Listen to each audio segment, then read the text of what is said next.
егов арқылы нөмірге алдын ала төлем жасап кейін бас тарттыңыз ба, ол ақшаны қалай заңды әрі тез қайтаруға болады, көріңіздер.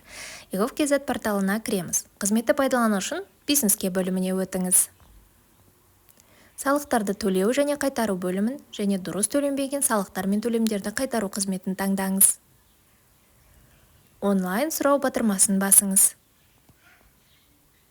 Сіз салық төлеушінің кабинетіне өтесіз. Құжат тапсыру бөліміне өтіңіз.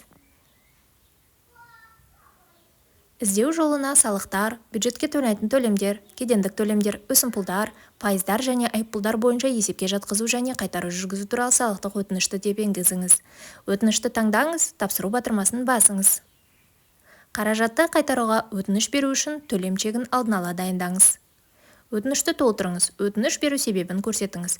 Өтініш түрі қайтару, төлем құжатының нөмірі мен күні. Қосылған құн салығын артық төлеуді қайтару туралы талап бөлімін өткізіп жіберіңіз. Қайтару операциясын таңдаған кезде қосымша 2 толтыру қажет. Қайтарым үшін банк шотының деректемелерін толтырыңыз. Растайтын құжатты тіркеңіз, барлық қажетті өрістерді толтырып, тиісті тармақтарды белгілеңіз.